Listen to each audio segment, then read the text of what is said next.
Agora sim, quero chamar para esta conversa, para a nossa edição de hoje do Bom Dia Agronegócio, o meu amigo Peri Passotti Pedro, hoje direto da Coreia, conversando conosco, head de algodão da Stonex, para falarmos sobre este mercado tão importante e tão volátil como tem estado nos últimos meses. Peri, seja bem-vindo, meu amigo. Bom dia para nós, boa noite para você.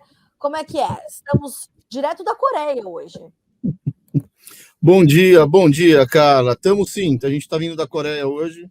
A gente veio para cá junto com uma missão da Abrapa, né? Os produtores brasileiros têm essa missão já, tem um escritório, inclusive em Singapura, para promover o algodão brasileiro, um algodão que compete com o algodão dos Estados Unidos, da Austrália, em vários países. Os Estados Unidos têm vários escritórios no mundo inteiro para fazer essa função. O Brasil, já há 2 anos, tem esse escritório aqui também. E a gente vem trabalhando juntos. Então, a ANEA, que é a Associação Nacional dos Exportadores, deu esse apoio. A gente veio junto a apoiar os produtores na promoção do algodão brasileiro, que também é do nosso interesse. E, junto com isso, a gente aproveitou para visitar os consumidores, as fábricas aqui da Coreia que importam algodão brasileiro, que são importantes para a nossa exportação. Então, a gente veio aqui promover, ajudar, conversar com os amigos. A gente tem que vir de vez em quando. É um país importante, é um parceiro importante do Brasil, da cultura brasileira. Eles gostam bastante do algodão nosso aqui e a gente vem para manter isso. Peri, como é que você tem sentido os compradores nesse momento? É de fato um momento de mais contenção? As compras estão acontecendo de forma mais cadenciada? Como é que aí no centro da demanda você está sentindo efetivamente a demanda se desenhar para o algodão? Carla, nas últimas... Bom, nós vimos com uma semana cada vez mais baixa. Nos últimos 2 meses, o basis, né, que é o que a gente chama de diferencial entre o algodão do Brasil, tanto do Brasil quanto dos Estados Unidos e da Austrália, caiu, principalmente nos últimos 30 dias. E Nova York refletiu isso nas últimas 6 sessões, né? Caiu 5%, se a gente for olhar as últimas 5 sessões. E nos últimos 20 dias a gente viu realmente a demanda parando bastante. A demanda pelo algodão estava caindo paulatinamente, mas conversando com o pessoal, os industriais, tanto daqui quanto do Vietnã, da China, dos principais países consumidores de algodão brasileiro, a demanda está bastante deprimida. Há muito tempo a gente não viu uma demanda tão prejudicada no momento em que estoques estão altos e custo de carrego, né, seja de algodão, seja de estoque de fios ou de roupas, está alto do ponto de vista financeiro. Então, é a recessão realmente batendo no algodão e isso chegando agora na ponta, chegando aqui no fio. Eu vi ontem uma coisa que há muitos anos eu não via, principalmente na Coreia do Sul. Eu vi uma fábrica optar por fechar no fim de semana. Então, você imagina uma fábrica, um custo fixo que eles têm, e a partir agora da primeira semana de maio, eles vão fechar no fim de semana, diminuindo assim 33% da sua produção, porque não estão conseguindo dar vazão para o seu estoque de fios. Então, a gente volta da Ásia mais preocupado do que veio, Carla, do ponto de vista de demanda. Mas é importante a gente deixar reforçado que não se trata de um problema de qualidade, né, Peri? Mas, de fato, um problema de uma economia que está se reorganizando efetivamente, né? Se o pessoal procurar aí as nossas conversas, né, desde maio do ano passado, a gente vem dizendo que o ônibus da recessão já saiu da rodoviária de lá e em algum momento ia chegar aqui. Eu lembro de um programa nosso que repercutiu bastante, que você perguntava assim, e a gente dizia que aquele fundo do poço tinha alçapão, né? Então, Sim. é isso que a gente está vendo agora. A gente realmente está vendo esse alçapão aberto. Isso é o reflexo de uma recessão mundial que finalmente chega nos têxteis, e os têxteis são a primeira vítima. Os têxteis, como a gente sempre repete aqui, acabam repercutindo mais do que comida, né? Porque é uma commodity que você consegue postergar o seu consumo, ao contrário de grãos, por exemplo. Então, é uma situação em que toda vez que existe uma queda da renda, o preço do algodão acaba caindo mais do que os outros. Depois, quando volta mais também. Então, para não deixar só todo mundo. A boa notícia é que nesse cenário de incerteza alta e de prejuízos altos que eles estão levando, então, ontem uma outra fiação estava me dizendo que eles estavam perdendo mais ou menos $300 por fardo. O target deles é ganhar $50 por fardo. Eles estão perdendo 50 por cada fardo que eles consomem, 300, né? Nesse momento, eles estão muito pouco comprados. Então, programações, principalmente da Coreia, por exemplo, que é um país que compra 2 anos na frente, a gente já teria algodão 24 bastante comprado. Tem muita fábrica que não comprou até o fim do ano.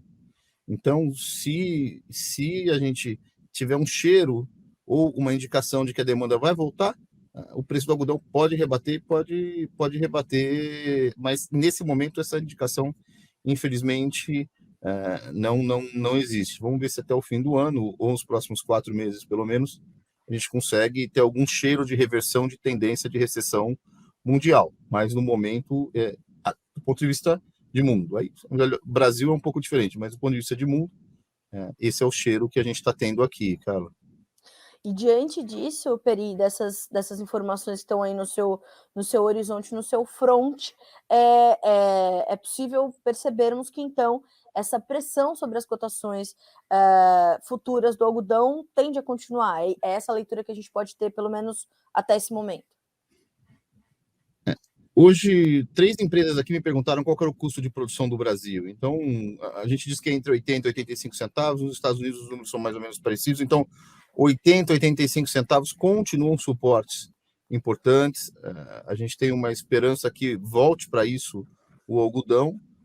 Mas, lembrando, se a demanda continuar tão baixa quanto está, se pararem de comprar na ponta e os estoques se avolumarem, a gente está vendo estoques sendo construídos em vários países do mundo, inclusive estoques de algodão brasileiro e americano que estão mandados para a origem e ficam lá em armazéns alfandegados. Esses estoques grandes, estoques de passagem grandes do ponto de vista estatístico, com uma redução brusca da demanda, é uma situação bastante difícil.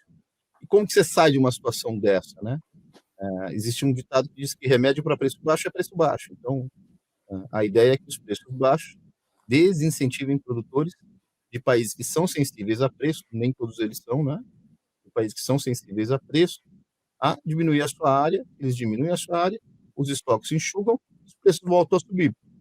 Mas é um ciclo que pode demorar aí, às vezes, uma safra, tá lá. Então, nesse momento, a gente está preocupado, tem esse alento delas estarem pouco compradas, mas se eu venho dizendo aqui há alguns meses que os produtores têm que estar no modo defensivo, agora tem que fazer o que time pequeno vai. Tem que colocar um caminhão na frente do gol, né, um ônibus ali e torcer para a bola não entrar. Vamos nos preocupar, como eu venho dizendo há algum tempo, Sim. em chegar do outro lado, né, passar por essa crise.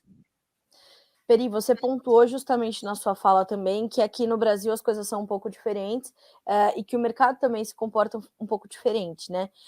Hoje o CPEA trouxe ali a sua notinha semanal apontando que o indicador em abril do algodão já caiu mais de 10% e chegou a ficar abaixo da paridade de exportação. Trocando em miúdos para o produtor brasileiro, que momento é esse para o nosso algodão e para as nossas vendas, para a nossa comercialização e formação de custos, Peri?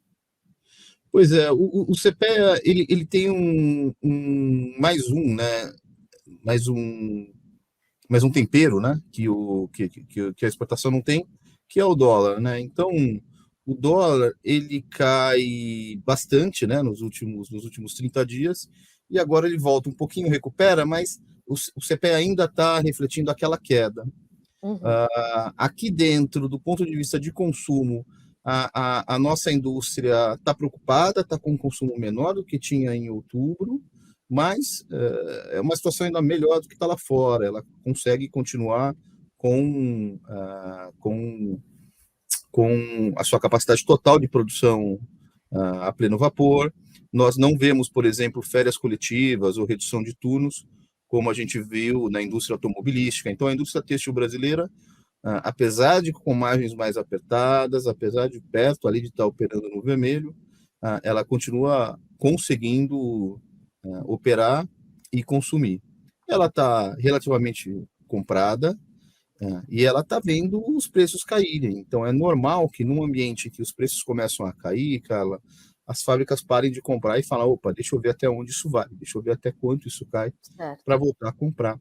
Mas é uma situação muito mais saudável do que a gente está vendo aqui fora. A gente tem essa impressão de que aqui fora realmente eles estão cortando turnos, tá uma situação bem mais complicada. Tinha uma fábrica hoje me falando que o armazém dela estava todo cheio e ela ia colocar no estacionamento os fios que estavam sendo produzidos. Então, isso a gente não vê no Brasil, não está vendo, longe disso ainda. As fábricas estão conseguindo preservar suas margens, fazer seus negócios. Para o produtor brasileiro, a gente sempre pede para que ele não olhe muito o preço em real, sendo sincero com você, Carol. 85% do custo de produção dele é dólar. Então, é Exato. para esses 85% que ele tem que olhar, tem que se preocupar com o dólar.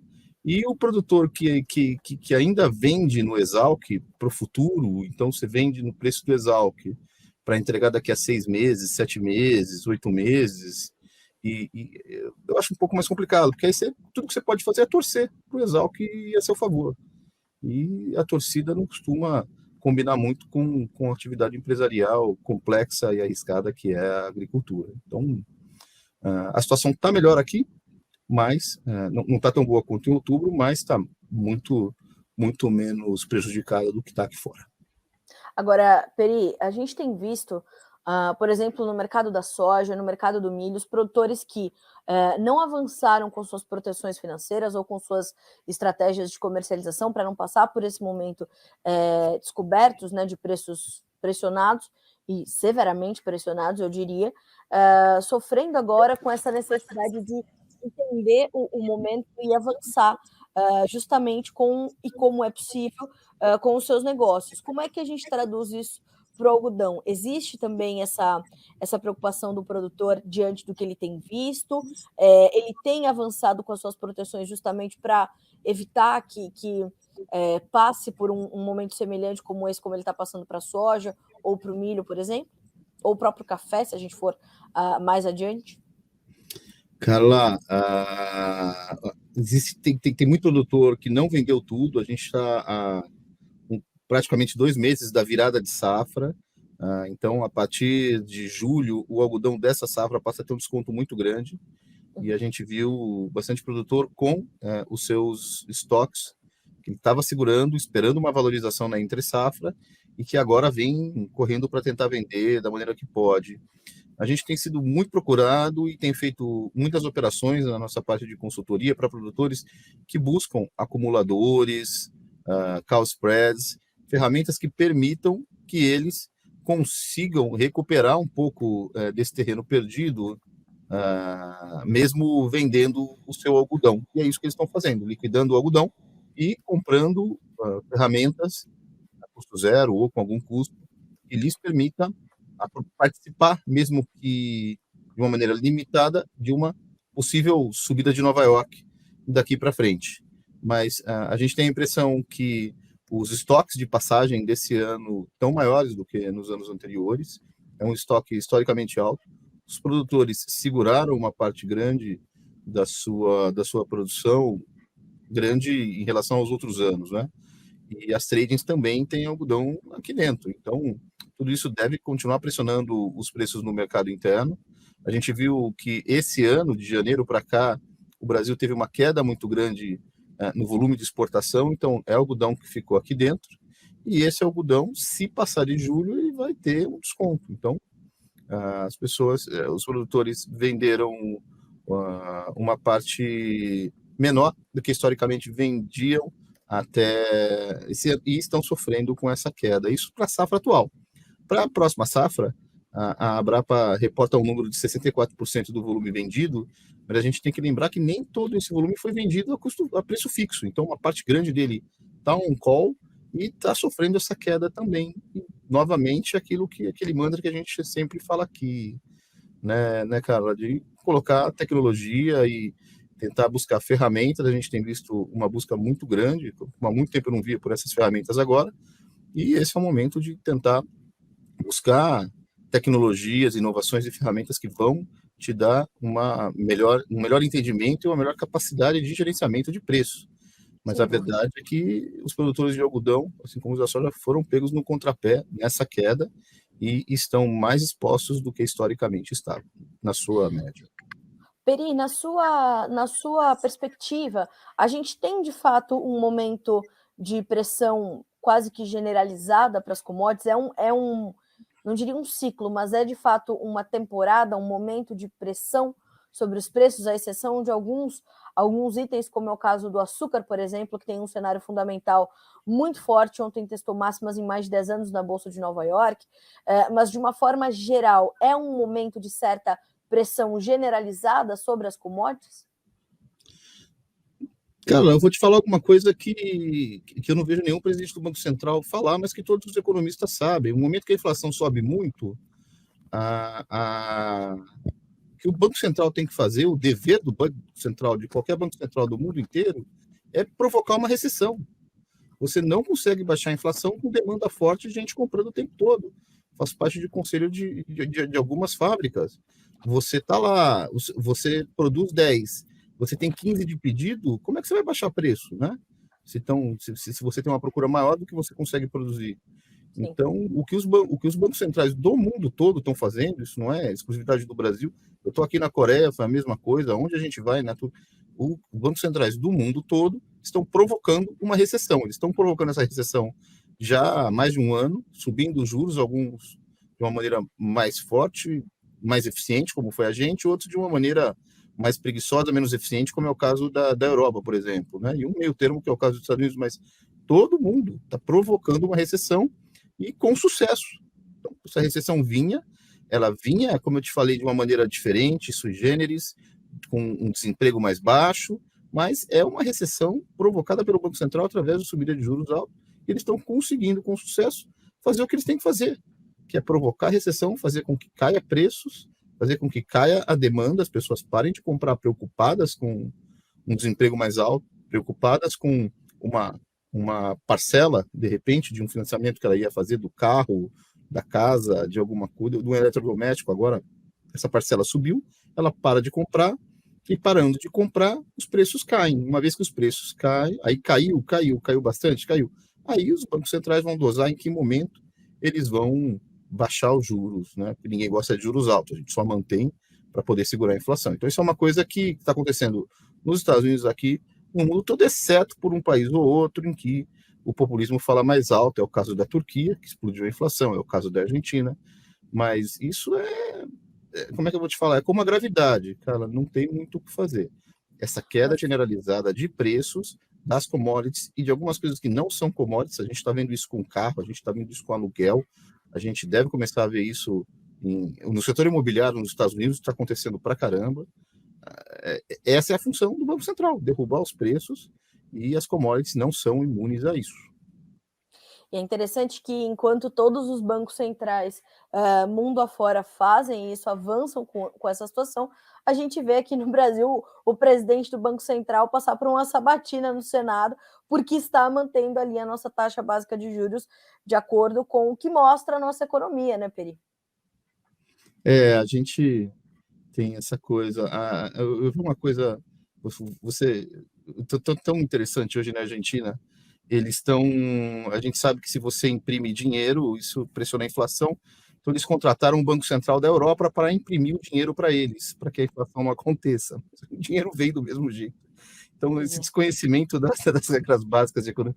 Teve um deputado com uma lousa, fazendo cálculos absurdos. Entre nós, economistas, a gente está achando super risível. Graças a Deus, Deus é bom, e a gente tem hoje um Banco Central independente, que não depende do humor e nem da canetada de A, B ou C, né?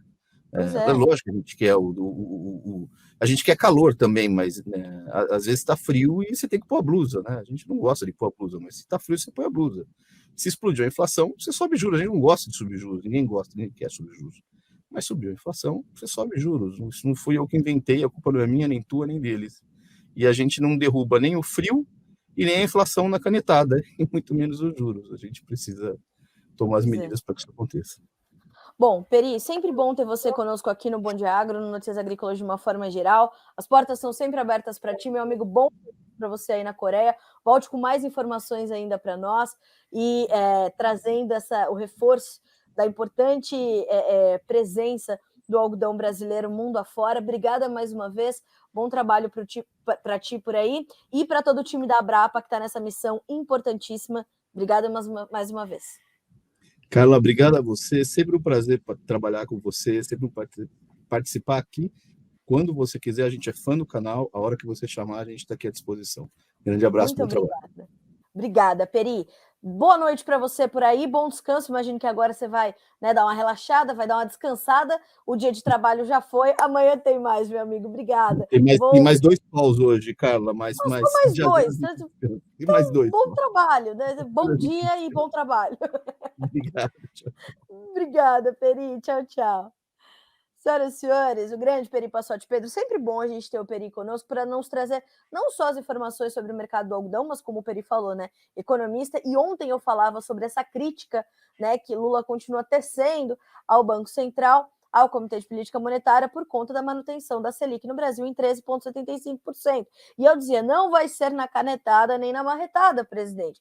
Agora vem um economista e diz, de fato, não será na canetada e nem na marretada que baixaremos os juros. Se a gente baixa os juros, os preços seguem altos, o consumo continua acontecendo, os preços continuam subindo e a inflação continua desmedida, descontrolada e pode explodir, como aconteceu na Argentina, né? Alberto Fernandes está lá puxando os fios do bigode para entender o que vai fazer agora. E colocou a responsabilidade sobre Sérgio Massa, que nada, mas não consegue avançar. Vamos entender. Qual a palavra? É preocupante, né?